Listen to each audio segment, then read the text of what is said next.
Executive Privileges. Chapter 2. Flirting on Company Time. Part 1. If Chapter 1 was about crossed lines, Chapter 2 was about control, and control, Ling Hua believed, was something she could always reclaim. The morning after the conference passed in disciplined silence. Ling arrived at the office at precisely 7:30 a.m., her heels striking marble like punctuation marks. She nodded to no one, acknowledged nothing, and went straight into her office. Orm arrived 10 minutes later. She dressed differently now. Not provocatively, nothing that would warrant HR's attention. But the softness was gone. Her blouse fit just a little closer. Her skirt hugged her hips without apology. Her hair was worn down today, cascading over her shoulders in a way that felt deliberate. Ling noticed immediately. She hated that she noticed. Orm greeted her professionally, voice neutral, eyes steady. She placed the tablet on Ling's desk, recited the day's schedule, and stepped back. No teasing, no challenge, no smile. It was worse than flirting. Ling dismissed her with a nod and immediately regretted it. Orm knew exactly what she was doing. She had spent the night replaying every second of the hotel room. Ling's hands, Ling's voice, the way control had felt like something sacred being handed down rather than taken. Ling had made it clear, this meant nothing. So Orm adjusted. If Ling wanted nothing, Orm would give her everything else. She became impeccable. She anticipated needs before they were spoken. She organized Ling's calendar with ruthless efficiency. She handled calls, filtered interruptions, corrected errors before they reached Ling's desk, and she became visible. She laughed softly with coworkers in the hallway. She lingered by desks just long enough to be noticed. She accepted coffee offers. She listened when people spoke. She did not flirt. She let others flirt with her. Ling saw all of it. She told herself she didn't care. That was the lie. By mid-morning, Ling's patience was wearing thin. She watched Orm from behind the glass walls of her office as she leaned slightly toward a junior executive, hands folded, expression attentive. The man smiled too easily. His eyes dropped too slowly. Ling's jaw tightened. She buzzed the intercom. Orm, inside. Orm excused herself and entered the office smoothly, closing the door behind her. Yes, Ms. Ling. Ling didn't look up from her screen. You seem to have a lot of free time today. Orm blinked. I completed my tasks early. I don't pay you to socialize. I wasn't. Orm replied calmly. I was clarifying numbers for finance. Ling finally looked at her. With your body angled like that? Orm stiffened. What does that mean? She asked quietly. It means, Ling said coolly, that you should remember where you are. This isn't a playground. Orm's eyes darkened, but she didn't raise her voice. I'm aware, she said. That's why I'm doing my job. Ling scoffed. Don't test me.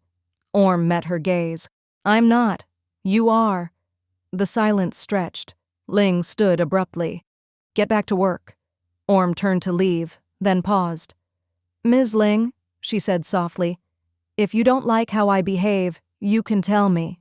But don't pretend it's about professionalism when it's not. Ling's temper flared. You're out of line. Orm inclined her head. Then discipline me. She left before Ling could respond. Ling stood there, chest rising sharply, fingers curling at her sides. She's doing this on purpose, Ling thought. And worse, Ling was letting her. That afternoon, a delivery arrived, pastries from a high-end bakery downstairs. Orm hadn't ordered them for Ling. They were addressed to Orm. Ling noticed immediately. Who sent those? She asked, voice deceptively calm. Orm glanced at the box. One of the consultants. He wanted to thank me for helping with the presentation. Ling's eyes narrowed. And you accepted? Yes, Orm said. Was that wrong? Ling stepped closer. You don't take gifts from people you work with. Orm frowned slightly.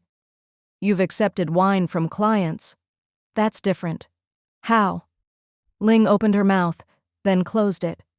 Orm watched her carefully. I didn't think it would matter.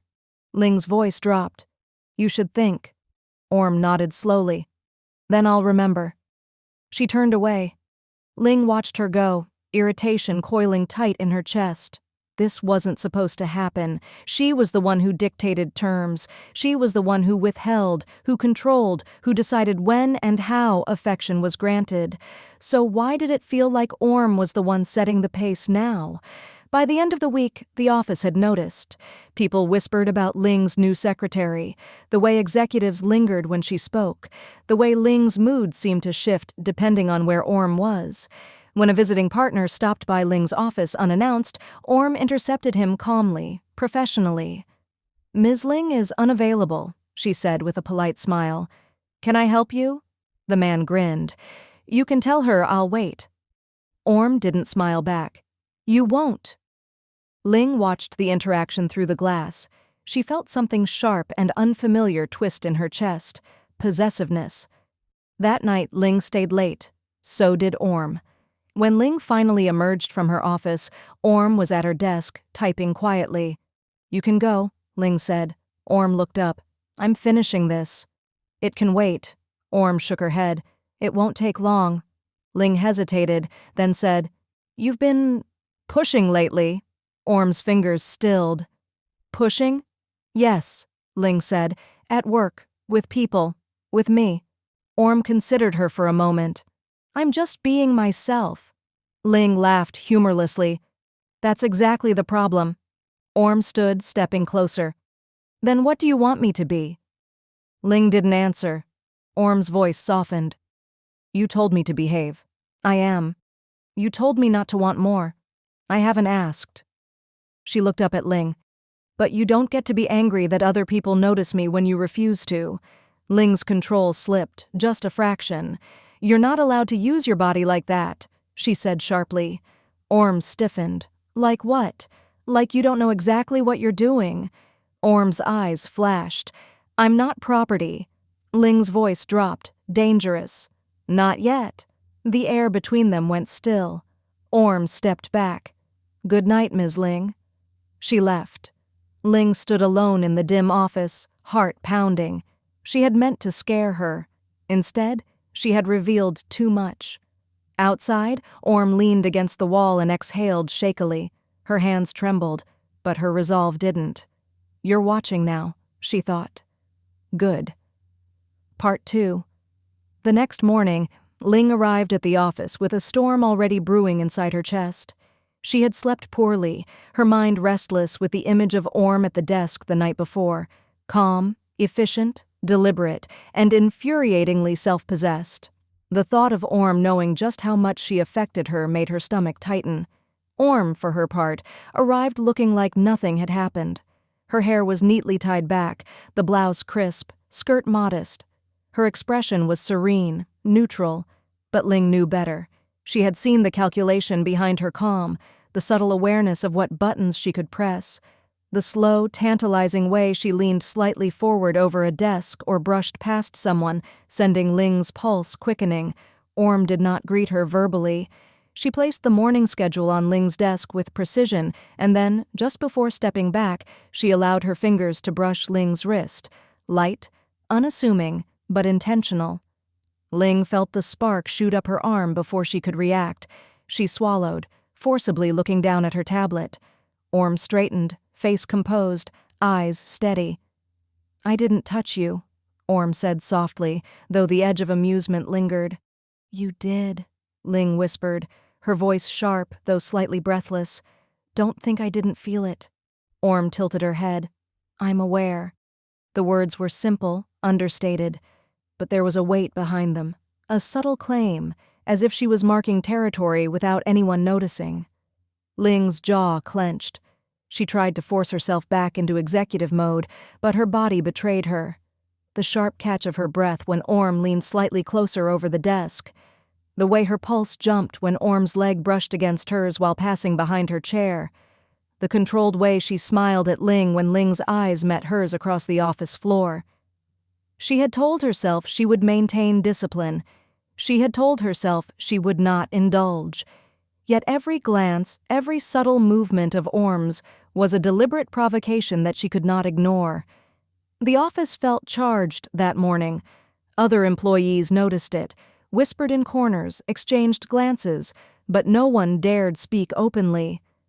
Ling maintained her usual stoic facade, but Orm had a way of drawing attention without seeming to try. It was infuriating because on the surface, Orm seemed completely professional. In truth, every small gesture, the way she carried herself, the way she tilted her head slightly when responding, the casual brush of her hand against a stack of files, was designed to tease without crossing explicit boundaries. By mid-morning, Ling had enough. She summoned Orm to her office for what she intended to be a stern talk. Orm walked in as usual, poised, but there was an unmistakable tension under the surface. Ling closed the door behind her. "Orm," Ling began, voice low and clipped, "we need to discuss your behavior." Orm tilted her head innocently. "I don't understand, Ms. Ling. I've been doing exactly what you asked." Ling's eyes narrowed. "Really? Then explain why people keep commenting on your presence, why they notice when you walk past, why you smile at people like you're, I don't know, trying to tempt them." Orm's gaze flickered briefly, not in shame but amusement. "I'm not trying to tempt anyone," she said softly. "I'm simply existing." Ling felt a flash of irritation. "Existing doesn't cause reactions like this. You know what you're doing." Orm leaned slightly forward, just a hint, just enough to close the space without touching. "I'm not doing anything, Ms. Ling. But perhaps you are." The words landed sharp and provocative. Ling's pulse picked up. She hated that she knew Orm was right. "You're testing me," Ling said finally, voice tight. Orm's lips curved just barely. "Perhaps." "And you're doing it deliberately," Ling pressed, the control in her voice faltering slightly. Orm's gaze softened for a fraction of a second. "If it's deliberate, it's only to see your true self. I'm curious about the real you, Ms. Ling. The one you don't show anyone." Ling's stomach twisted. She wanted to deny it. She wanted to assert her authority. She wanted Orm gone from the office immediately. Yet she couldn't, not fully. Because Orm was everywhere she looked, in every thought, in every heartbeat she didn't want to admit was racing. By late morning, Ling had taken back her composure enough to attend a series of meetings. Orm trailed closely behind, handling everything from note-taking to coordinating calls. She never overstepped. She never broke rules. But the subtlety of her teasing continued. When Ling excused herself for a quick coffee, she found Orm waiting outside the conference room. "I thought you might need this," Orm said, holding out a cup. It was the exact blend Ling favored. She hadn't told anyone outside her inner circle what she liked, and yet Orm had known. Ling's throat went dry. "Thank you," she said, taking it. Orm's hand brushed Ling's briefly. Ling's pulse jumped. Orm gave her a faint, almost imperceptible smile and turned away. Ling stared after her. She hated herself for it. The next escalation came in the form of the afternoon briefing. A visiting executive lingered in the office, standing a little too close to Orm while discussing budget projections. Ling noticed instantly Orm's composure was perfect, but the casual way she let him lean slightly, nod in agreement, laugh at a joke, it was subtle, deliberate, calculated. Ling felt a surge of possessiveness. She should have walked over, asserted dominance, reminded Orm that she was hers. Instead, she stood behind the glass wall, chest tight, hands clenched at her sides, and felt unequivocally aware of how much she wanted to mark her territory. By the time the meeting concluded, Ling could no longer hold back. She called Orm back into her office, her voice cold, but with an edge of unrestrained tension. "Orm," she began, taking a step closer once she was inside, "this ends today." Orm raised an eyebrow. "Ends? What ends?" Ling's hands curled into fists at her sides. "The distraction, the teasing, the way you use yourself around the office like a weapon." Orm's lips curved faintly. "I'm not using anything. I'm simply present." "You're infuriating," Ling admitted almost bitterly, "and I can't stand it." Orm's eyes sparkled just slightly. I could say the same about you, Ms. Ling. You're pretending to be in control, but you're not.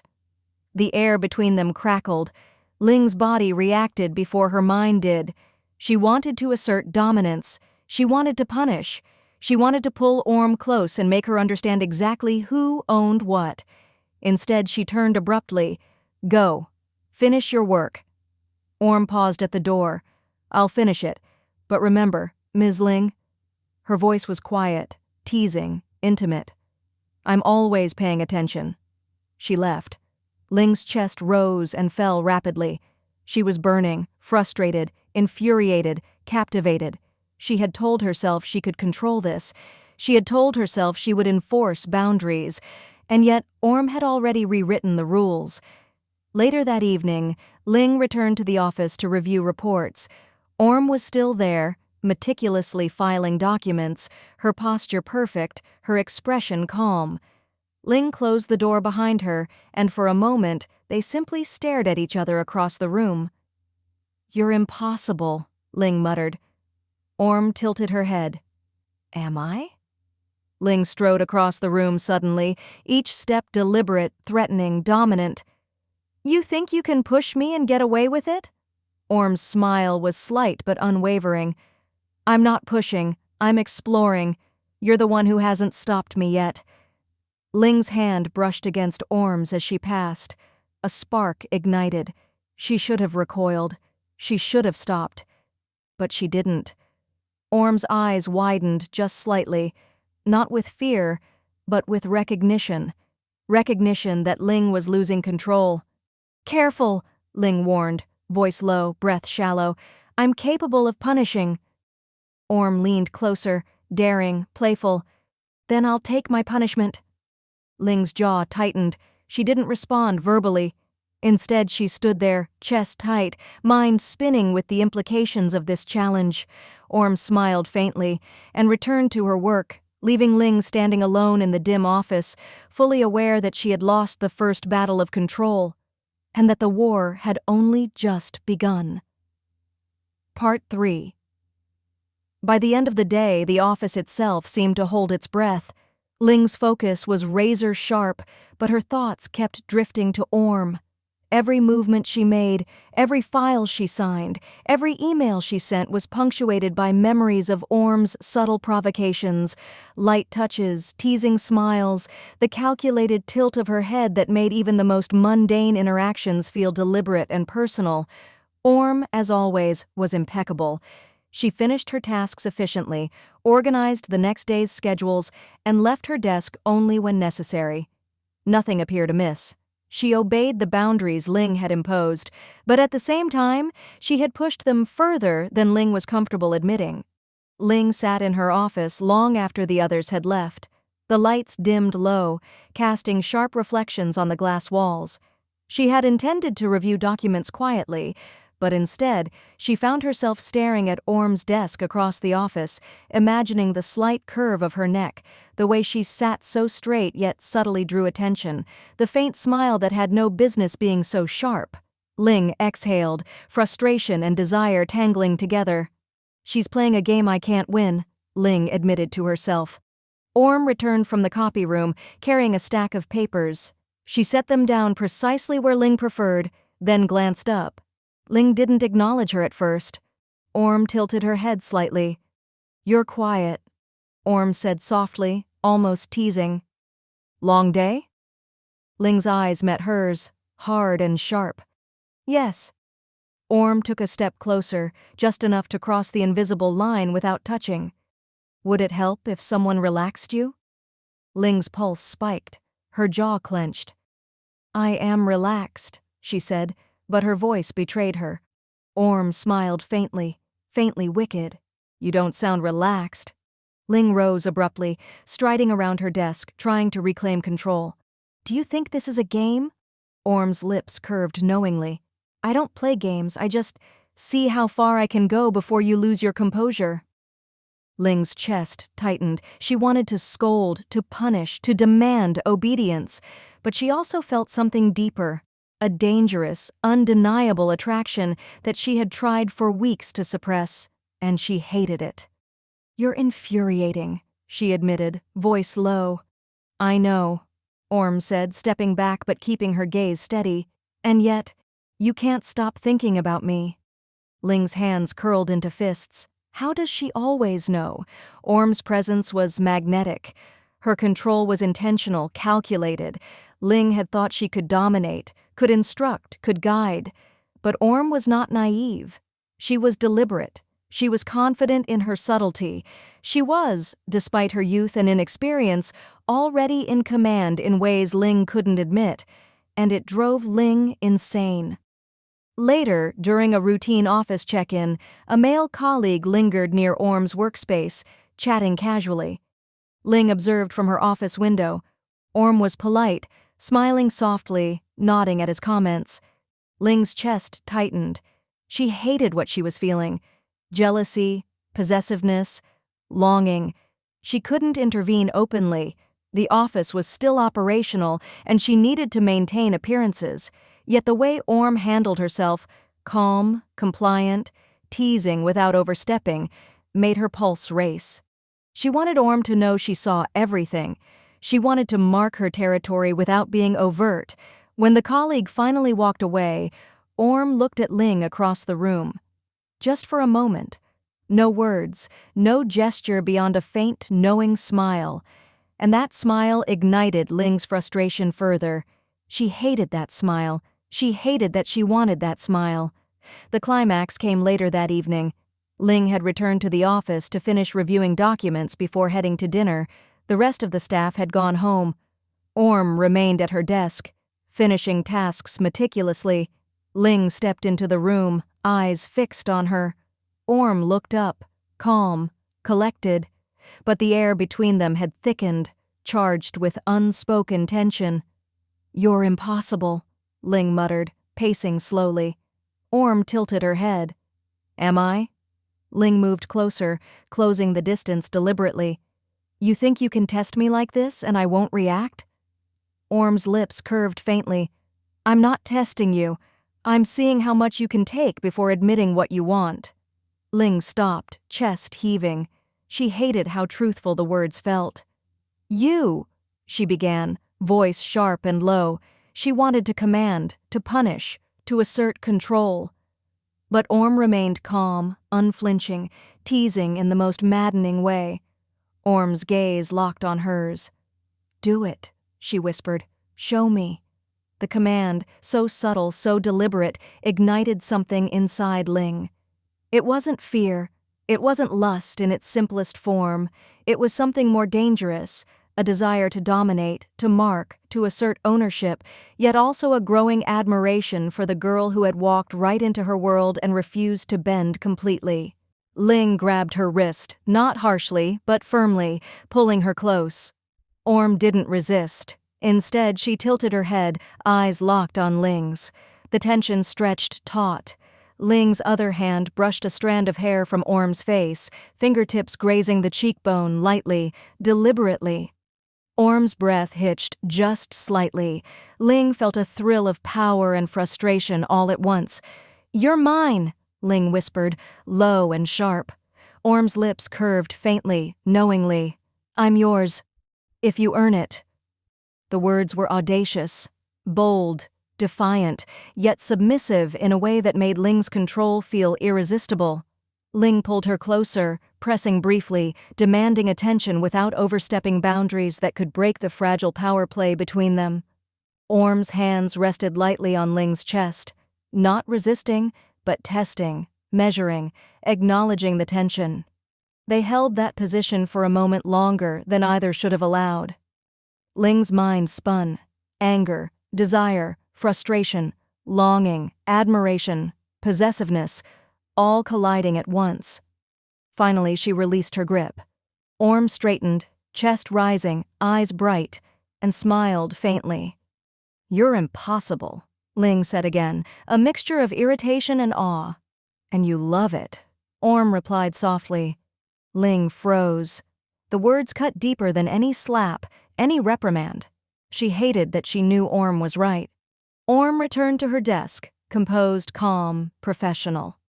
Ling watched, still trembling, heart racing, aware that she had lost another sliver of control, and also, unknowingly, her restraint. By the time Ling left the office that night, she felt the burn of desire, frustration, and fascination all at once. Orm had tested boundaries, pushed limits, and won the psychological battle without raising her voice, without breaking professional decorum, without a single explicit act beyond words and presence. Ling had been provoked, challenged, tempted, and she knew it wasn't over. Orm had won the first real war of wills, and Ling couldn't help but want to lose again. Ling didn't sleep well that night. Her mind refused to shut down, replaying the day's encounters with Orm in exhausting detail. Every glance, every slight smile, every moment where Orm had stepped close without touching, it all added up. Ling's chest tightened with both frustration and desire. She hated how much control Orm had gained without ever breaking the rules she had imposed. The next morning, Ling arrived at the office early, determined to regain composure. But as she stepped into the building, she saw Orm at the front, greeting the receptionist with a poised, effortless charm that drew attention without trying. The way her hair fell perfectly over one shoulder, the subtle curve of her posture as she leaned to answer a question, the calm but commanding way she moved. It all made Ling's pulse quicken. Ling clenched her fists at her sides. "This is ridiculous," she thought. "I am the CEO. She is just my secretary." And yet, it felt like Orm had claimed the air around her, like she could dominate the office without anyone else even noticing. Ling's usual authority felt fragile. Orm glanced at her as Ling passed, eyes calm but bright, lips curving faintly. Ling felt her stomach twist.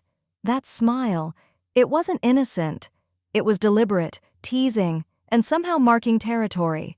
Ling's frustration boiled over. By mid-morning, a junior male associate lingered near Orm's desk, trying to make conversation. Orm listened politely, nodding, smiling gently. Ling observed from her office window, chest tightening. She hated the way Orm seemed unaffected by his attention, how she didn't overreact but still made her presence undeniable. When the man finally left, Orm looked across the room at Ling, eyes steady, unflinching, a faint, knowing smile tugging at her lips. It was too much. Ling stormed out of her office, her heels clicking sharply on the marble floor. "Orm!" she snapped, voice tight. "Inside! Now!" Orm raised an eyebrow, calm, collected. "Yes, Ms. Ling?" Ling stepped closer, closing the distance deliberately. "Do you understand what you're doing to me?" Orm tilted her head slightly. "Am I doing something, or are you imagining it?" "I am imagining nothing," Ling hissed. "You're impossible. You're infuriating. You think you can flirt and tease and get away with it." Orm's lips curved faintly. "I'm not flirting. I'm being myself. If you can't handle it, that's your problem." Ling's hands curled into fists. She should have turned and walked away, imposed her authority, demanded submission. But she didn't. She was drawn to Orm in a way she hated, trapped in the magnetic tension between desire and control. Orm stepped closer, daring, confident. "You're paying attention. You want to stop noticing me, but you can't." Ling's jaw tightened. She wanted to assert dominance, to punish, to make Orm understand that she was hers and hers alone. And yet, every word Orm spoke, every subtle move, challenged that authority, making Ling's need for control burn hotter. "You're impossible," Ling muttered again, almost bitterly. "And you love it," Orm replied softly. The office suddenly felt smaller, charged, dangerous. Ling realized she had lost not only control of the situation, but of her own reactions. Orm was driving her insane, not with overt actions, but with the calculated, deliberate way she existed. By the end of the day, Ling was exhausted, mentally, emotionally, physically. Orm had tested boundaries, pushed limits, and left Ling reeling without ever raising her voice. As Ling left the office, she glimpsed Orm at her desk, straightening papers meticulously. Orm looked up, caught Ling's gaze, and smiled faintly, Calm, controlled, teasing, and utterly infuriating. Ling felt her chest tighten. The battle was not over. It had only just begun, and she hated and simultaneously desired that fact.